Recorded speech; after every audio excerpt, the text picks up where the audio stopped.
I want you to look at the chart on your screen right now. Don't look at the price. Look at the line. Look at that huge vertical spike shooting up from the top of the candle. That isn't just a line. That's a crime scene. Silver flashed to $83.71. It didn't crawl there. It teleported. One moment we were trading at $79. The next moment, $83. And then, just as fast, the floor was pulled out. The price collapsed from $83.71 all the way down to $74.47, a $9 swing in a single trading session. If you're a new investor, this probably scared the hell out of you. You saw that drop and thought the rally was over. You thought the bubble had finally burst. But if you're a veteran, if you lived through 1980 and 2011, you know exactly what just happened. This was a stop hunt, a calculated algorithmic attack designed to wipe out leveraged traders who chased the Sunday night gap. The banks saw liquidity drying up during Ghost Week. They saw an empty order book. So they let the price run to $83 to pull in retail money. And once the trap was full, they slammed the door shut. In this emergency market analysis, we're going to break down the anatomy of that $9 move. We're going to examine the shooting star candle forming on the daily chart. We're going to explain why this level of volatility is actually healthy for the long-term trend, even if it feels like a heart attack right now. And most importantly, we're going to show you why the physical price of silver did not fall $9 today. The paper market is whipping around like a flag in a hurricane, but the flagpole hasn't moved. This is the story of the Monday rug pull. To understand why silver dropped from $83, you first have to understand who was buying at $83. It wasn't smart money. Smart money bought at $30. They bought at $50. The buyers at $83 during the Sunday night gap were the chasers, the fear of missing out crowd, the traders using 10 times leverage because they wanted to get rich fast. The banks have the data.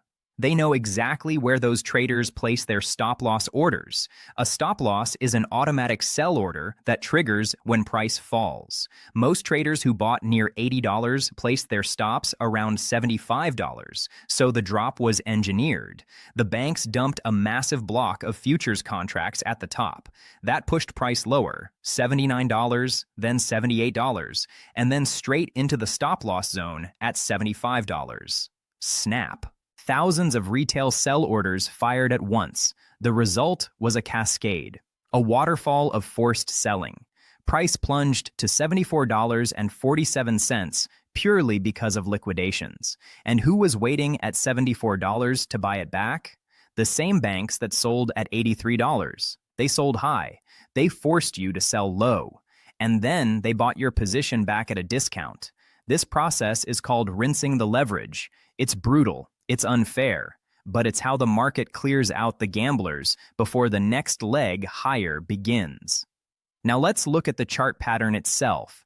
From a technical perspective, this candle is known as a shooting star, sometimes called a high wave candle. It has a small body and a very long upper wick. That wick represents rejection. It shows that the market attempted to push silver up to $83, but sellers forced it back down. Typically, a shooting star signals a pause. It suggests the buyers are exhausted. They sprinted uphill and ran out of breath. That means we should expect consolidation here. Price may chop sideways between $75 and $80 for several days. Do not expect another straight vertical move tomorrow. The market needs time to digest a $9 move. But here's the critical data point. Look at where we closed relative to last Friday. Friday's close was $71.91. Right now, silver is trading around $78.36. Despite the violent pullback from the highs, we are still higher, nearly 10% above last week's close. If you ignore the wick, if you ignore the brief flash to $83, this was still a massive green day. The trend is still up. The breakout is still intact. The only thing that changed is that the easy money phase is over. Now we move into the volatile grind. Now let's talk about gold. Gold is trading around $4,514, down only about $4. That is stability. While silver is whipping around like a wild animal, gold is sitting calmly at all-time highs. That tells us the monetary system is still broken. Gold is the anchor. As long as gold holds above $4,500, the floor under silver is secure. Silver is simply behaving like the high beta sibling. It overshoots on the way up, and it overshoots on the way down. That volatility is the price of admission. If you want silver's upside, you have to endure silver's swings. If today's drop to $74 made you panic, you were over-leveraged. Physical holders didn't panic. Physical holders looked at the screen, saw the drop, and went back to eating leftovers. Because an ounce is still an ounce. Now we need to talk about the ghost week factor again. We warned you that low volume creates air pockets. Today was the proof. The reason silver was able to fall $9 so easily is because there were no buyers in the middle. The order book was hollow. Price fell straight through the gap until it hit the limit buy orders from the industrial whales sitting at $75. Notice exactly where the bounce happened, $74.47.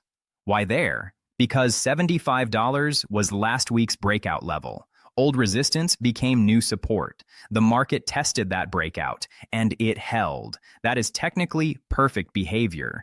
It confirmed the $75 floor. The whales were already waiting. They stepped in aggressively, buying the dip and pushing the price back towards $78. This confirms the industrial bid is real. Samsung and Tesla did not chase silver at $83. They are too smart for that. They waited. They let the banks smash the price, and then they scooped up cheap contracts at $74. Smart money buys weakness. Dumb money buys strength. Today was a clean transfer of wealth from weak hands to strong hands.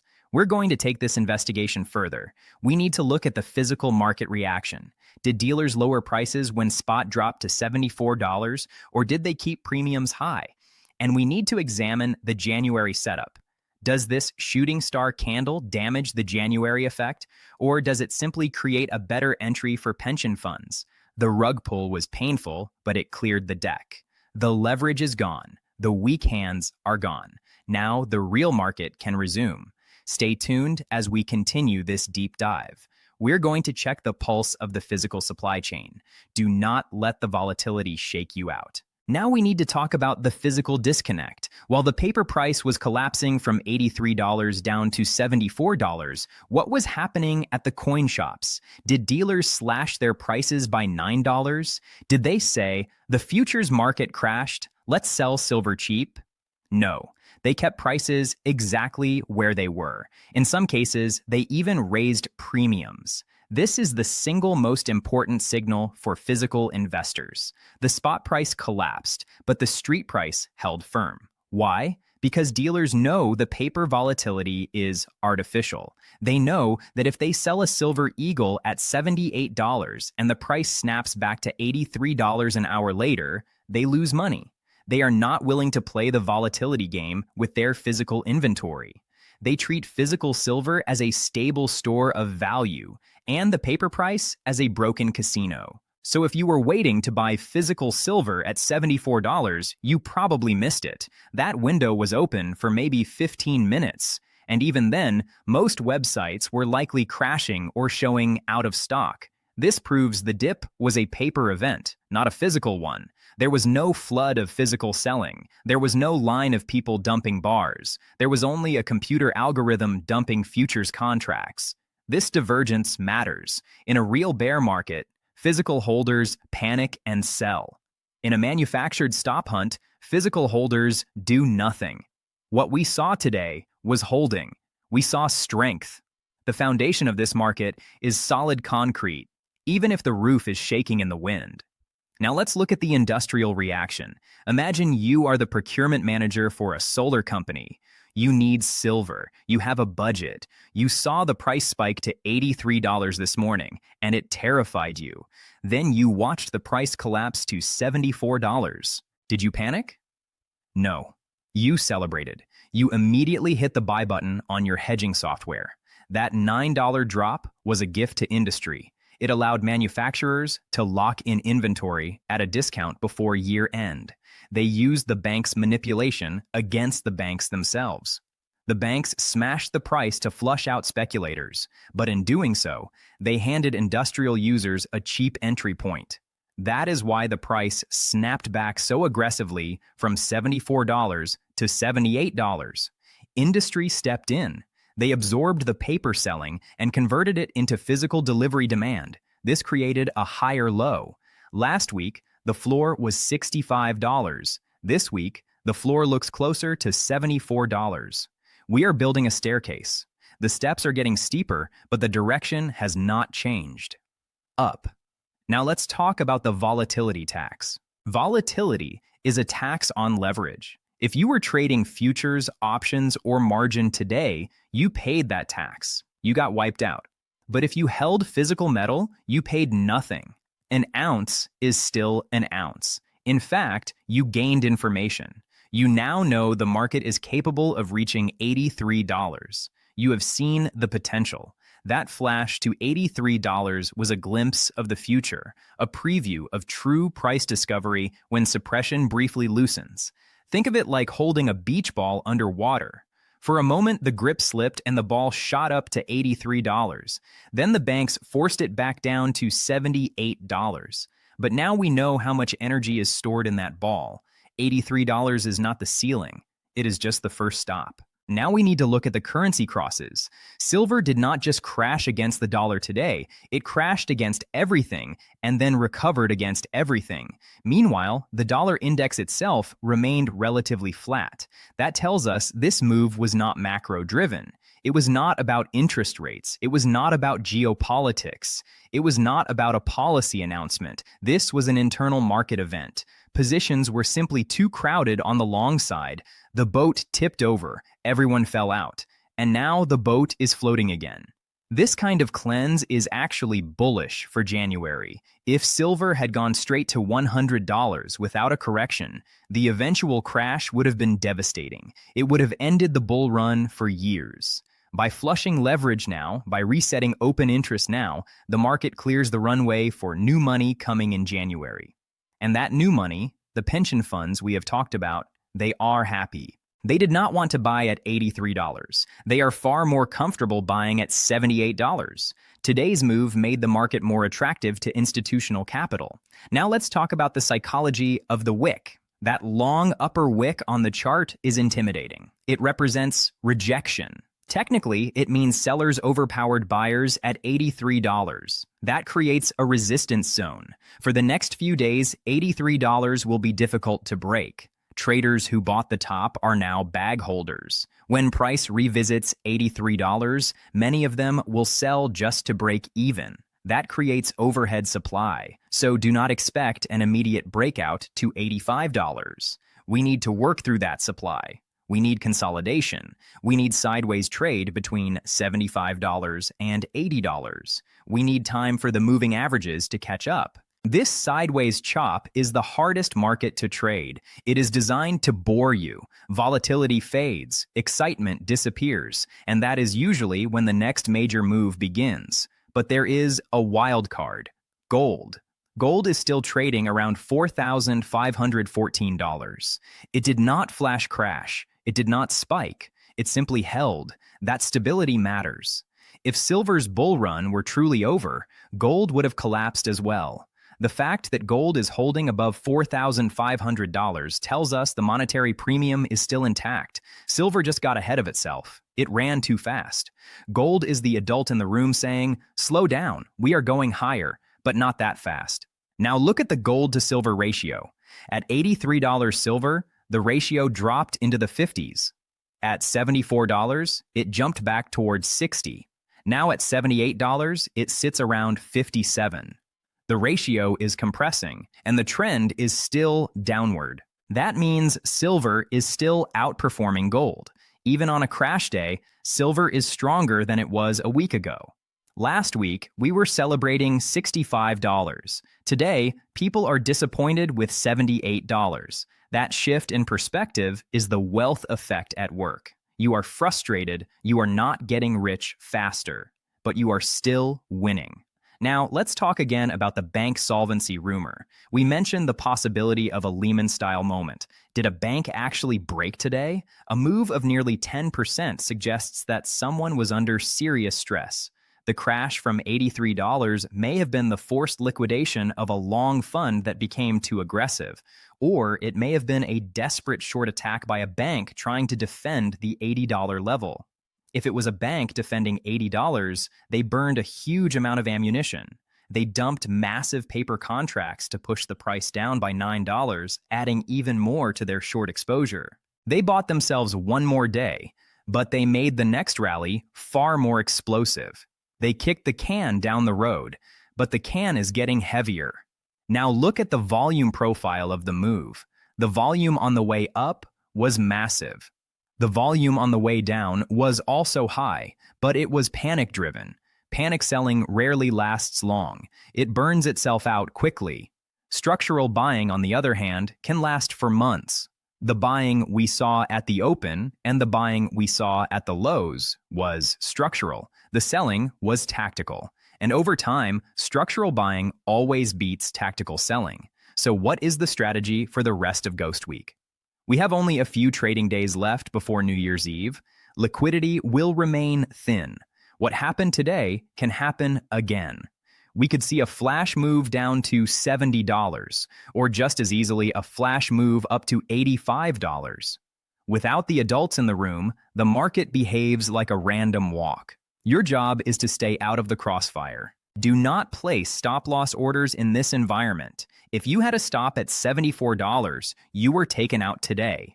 You sold the exact bottom, and now you are watching price trade $4 higher. That pain is intentional.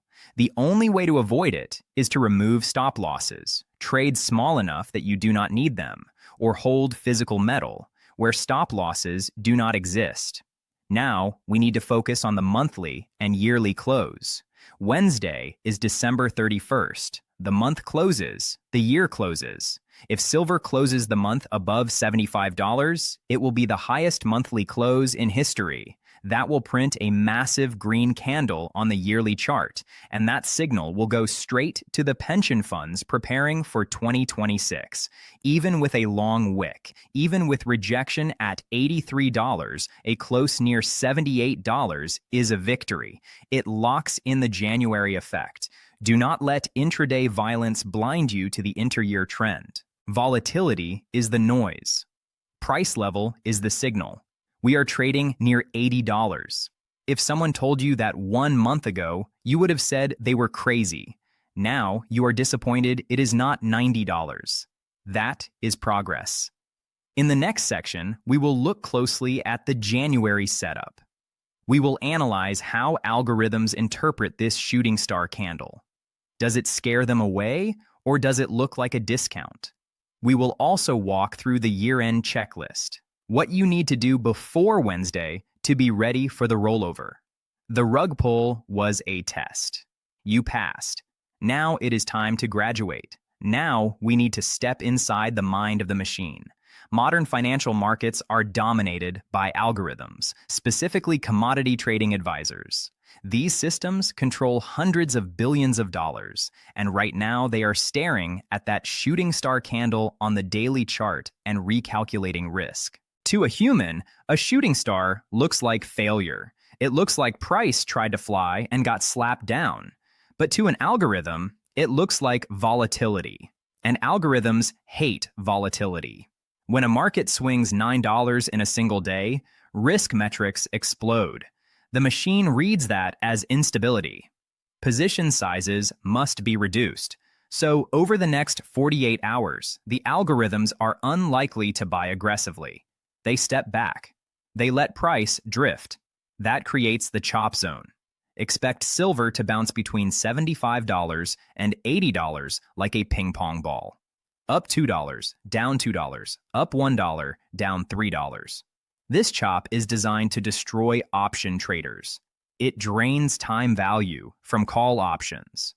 It frustrates momentum traders who want instant gratification. It is the spin cycle of the washing machine, clearing out excess leverage before the clothes come out clean.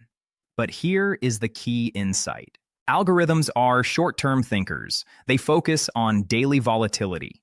Pension funds, the capital arriving in January, are long-term thinkers. They focus on monthly trends, and the monthly trend is vertical. When a pension fund manager looks at today's drop, he does not see a shooting star.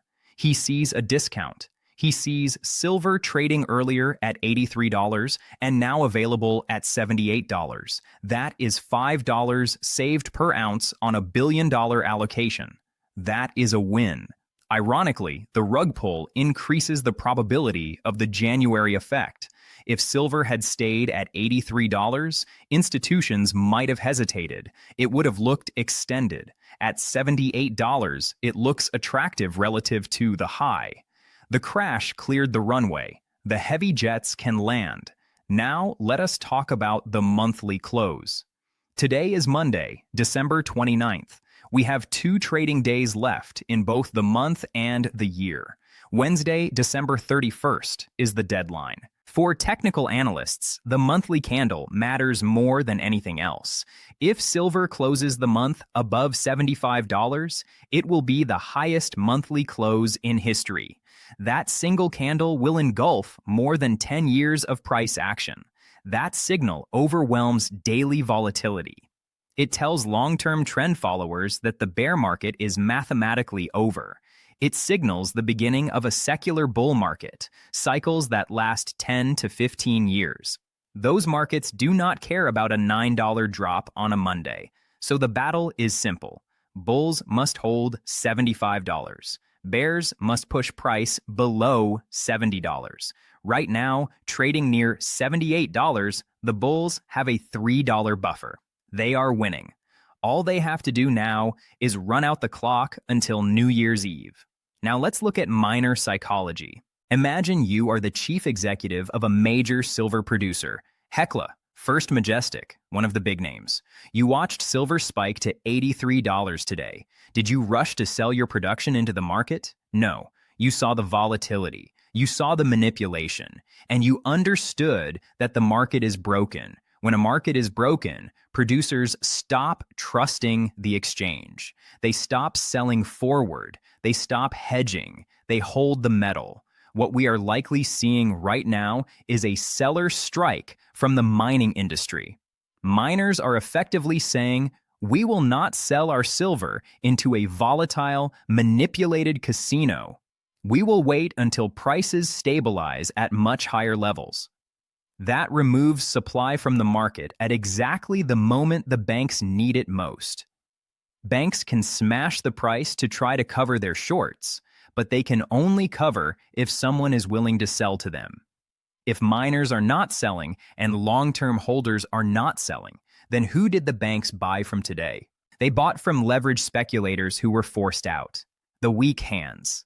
Once those weak hands are gone, only strong hands remain. And strong hands do not sell at $78.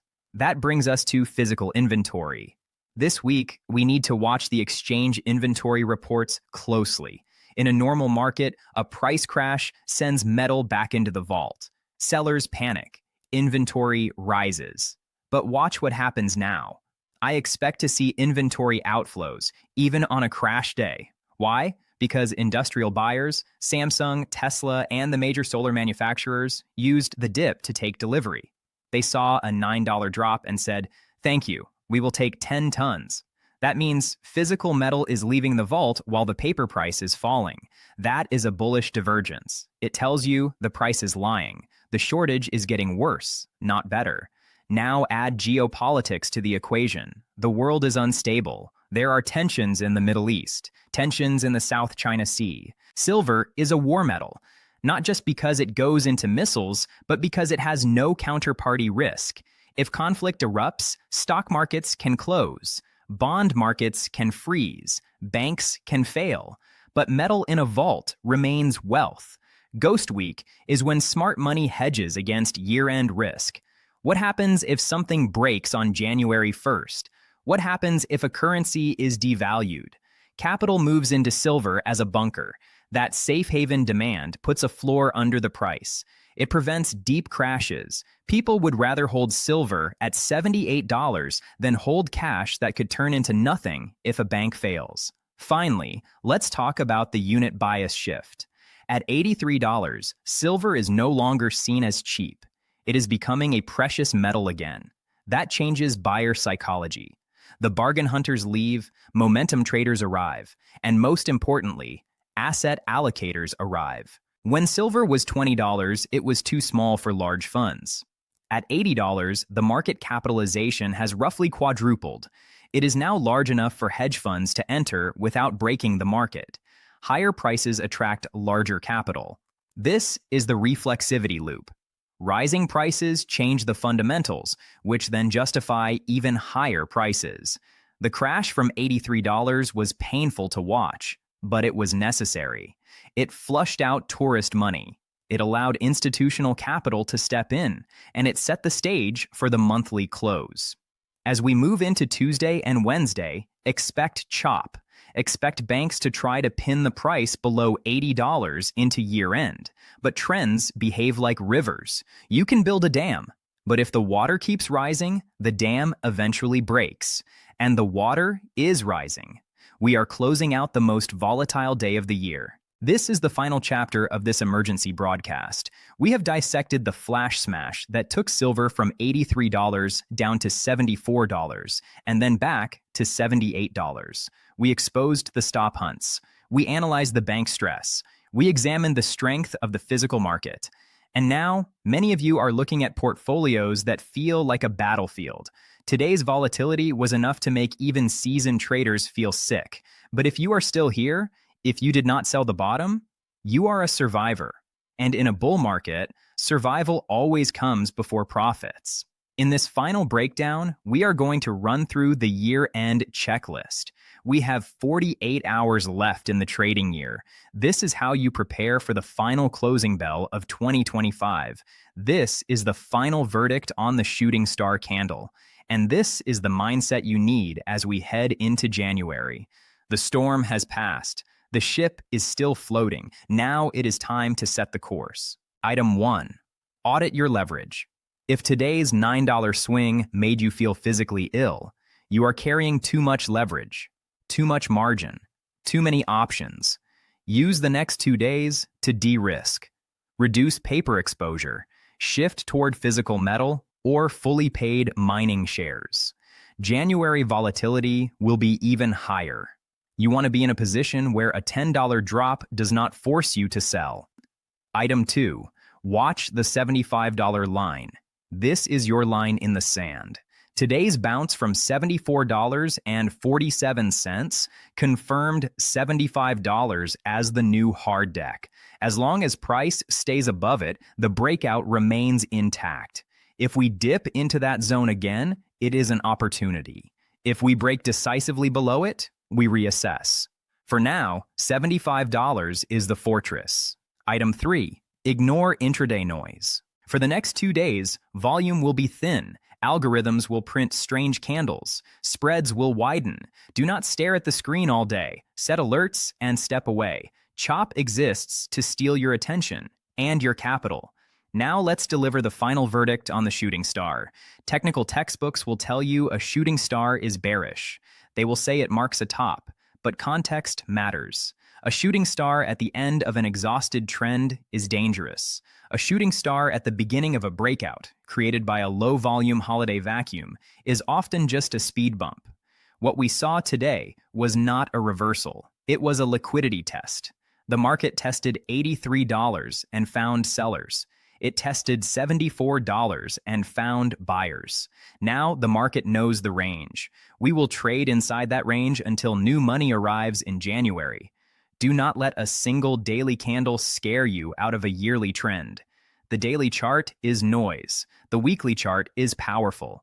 The monthly chart is monumental. We are days away from 2026. If 2025 was the year silver woke up, 2026 is the year silver goes to work again, as a monetary metal and as a strategic reserve asset. The January setup is nearly perfect. Leverage has been flushed. A high floor has been established. Gold is holding above $4,500. And a wall of pension capital is waiting to enter. I believe $83 will be taken out within the first 2 weeks of January. That wick is not a ceiling. It is a target.